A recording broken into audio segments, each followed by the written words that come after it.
Right now we're going to welcome in Mark Trible of the Courier Post. Good morning, buddy. Good morning, Sully. Hey, what's the status on the coffee mug? Your boy Anthony Coppola didn't come through for you, or what?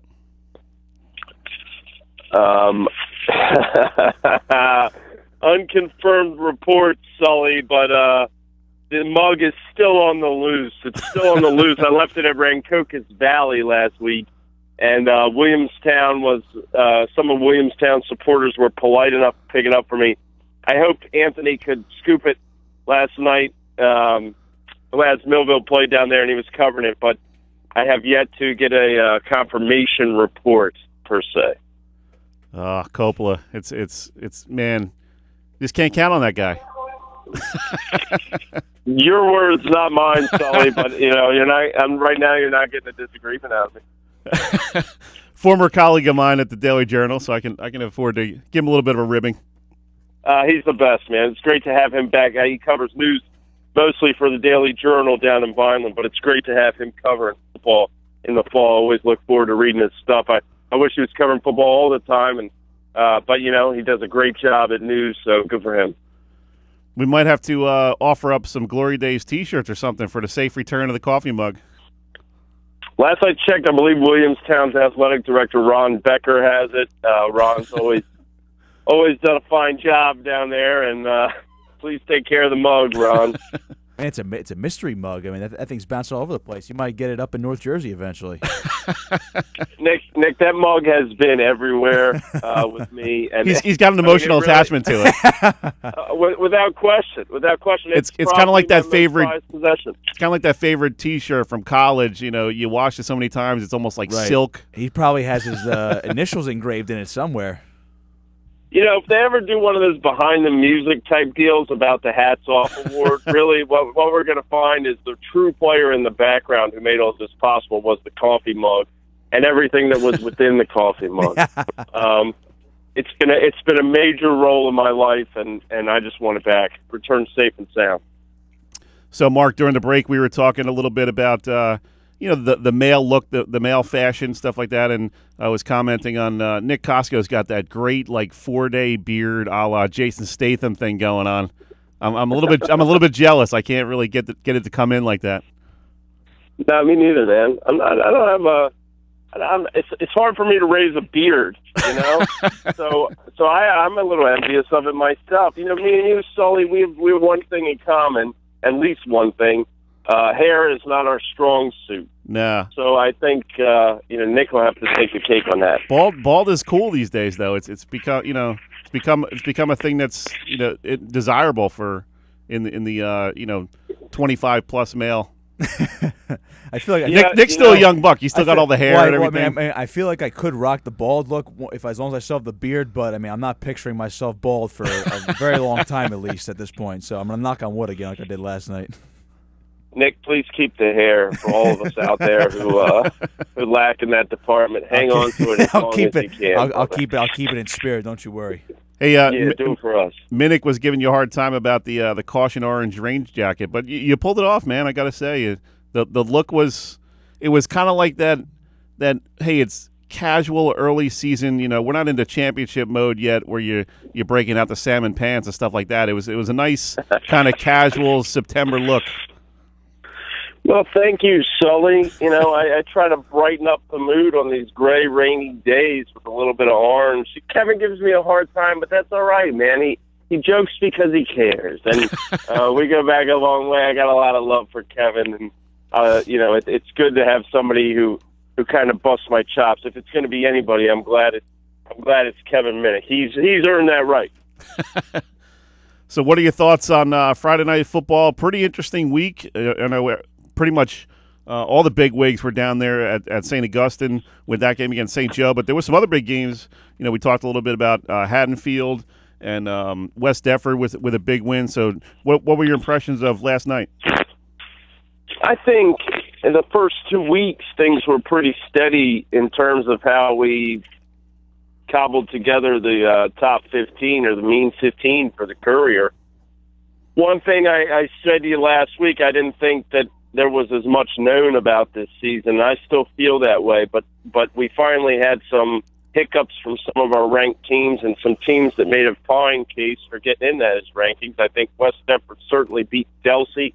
Winslow Township, Prince Trible threw for 5 touchdowns. They win at Cherokee. Now, remember, Cherokee only lost by a touchdown to Shawnee the week before. And while we're talking about Shawnee, they lose at Hamilton. It's first time Coach Tim Gushew's lost to the Blue Devils in quite some time. I don't know if he'd ever lost to them, to be honest with you. But Hamilton, they were 0-2. They needed that win. I just think there were a couple shakeups. I don't, by ranking, it's easy to call them upset. But right now, I don't think you can say that with any certainty because not enough has played out to where we know how good some of these teams are. And we could get down the road and find out Team A, goes 3-5. Team B ends up, 7-1. So it's not really an upset in the long run. But some eye-opening results and some teams out there that certainly, as the kids would say, put some respect on their names.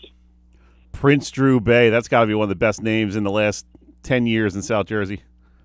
Yeah, he's got one of the best arms in South Jersey, too. The kid can wing the ball. They have a Rutgers commit, Donovan Bunch, who plays cornerback. Winslow, not traditionally, recently has been known for the defense, but the defense played well last night. Drew Bay he's an exciting player to watch with his arm or his legs. First-year coach Kenny Scott now 2 wins in a row. And they'll try to keep the momentum going. They only lost, in the opener to a very, very good Woodrow Wilson squad by 18. So Winslow, things are looking up. And we talked to Coach Frank Fusatella a couple years ago, and he was like, "Hey, give us 2 years, we'll be right there," because he had all these sophomores, and now they're seniors. So you're starting to see that at Williamstown. They're off to a 3-0 start. Yeah, this was their year, and still, it still could be. A great start for them. Their defense really stood out the last couple of weeks. They just are as steady as they come. I look at their team. I don't see a real weakness on paper. And you look at Group 5 in South Jersey, it really is somewhat wide open after them. This is the team. I mean, they said that all season in terms of the off season going down there, that this is kind of the year they looked forward to. That 2-year plan is coming to fruition, as you said. They're just really, really good. I mean, they're solid. And I don't know that we have an outstanding team in Group 5, but they're the closest thing we have at this point. Talk with Mark Trible of the Courier Post. And, Mark, one team that's really impressed me is Haddonfield. I don't get a chance too often to see them occasionally if they play Cedar Creek in the playoffs, something like that. But this team is just really a tough team, and a great win for them last night, getting that win in their sort of quote-unquote homecoming. They haven't played a home game since 2016 with the stadium renovation, and must have been a great, just an uplifting win for them because Cinnamin's is a pretty good team. They got some pretty good athletes. Yeah, we actually had that as our game of the week because of the stadium, and the two teams met in the playoffs last year, and they could very well see each other again in the South Jersey final or in the semifinals or what have you. Haddonfield is excellent in terms of coaching. Defensive coordinator Mike Miller, obviously head coach Frank Delano is one of the best in South Jersey and has been for quite some time now. But the players they bring back, Davis Smith, Jay Foley, his brother Johnny Foley, Drew Gavernich. Haddonfield has a high quality of player, and they're very smart. They're very coordinated. They just play assignment football. They do it well. With the Foley brothers, especially Jay back there in the pocket, they have this extra dimension now that they don't always have, which is they have a supreme playmaker. The kid can run around. He can just chuck it up. He reminds me a lot of a Doug Flutie type. You remember back when he was playing? Sure, yep. With the Bills, especially that with the Flutie Flakes years. That's kind of Jay Foley's undersized, but man, he's just a pain in the neck for opponents, and he's developed into really a tremendous player. So Haddonfield is the team to beat in South Jersey Group 2. Make no bones about it. The championship goes right through that brand new stadium. And hey, did Josh Friedman get kind of the Marty Smith treatment up there, or what? Doesn't he get the Marty Smith treatment everywhere? Yeah, I think that Josh had unprecedented access with the Haddons, and thank you so much to Lefty, the AD over at Haddonfield, and Frank, and all those guys that kind of give him a peek behind the curtain of their big week. I mean, they're just extremely accommodating and excellent folks over there. And Mark, real quick before we let you go, wanted to give you a minute or two to talk about Coach Lilly up there at Lenape and everything he's meant to that program. Obviously passed away way too young. I think he was, 51 years old. So just a real tough loss for that football community and the community in general up there. Yeah, Mark Lilly has been a part of South Jersey football for quite some time, since he played at Pennsauken in the mid-'80s. I can tell you this. I met Mark a handful of times and spoke with him. Certainly I didn't know him extremely well. Every impression I got of him was he was a class act all the way through. That being said, it's not fair for me to give an assessment of Mark, but what I will say is that the people I talked to for a story on him after he passed away told me all you need to know about him. I spoke with a player, Zach Cole, who graduated last year, was a linebacker for Lenape, who would leave his practice spot when he saw Mark pull up to practice and go get the chair that Mark needed to sit in to watch practice because of his chemotherapy had weakened him to that point. He was absolutely an inspirational figure and almost a father figure to a lot of kids, not just on that Lenape team last year, but a lot of kids over the years.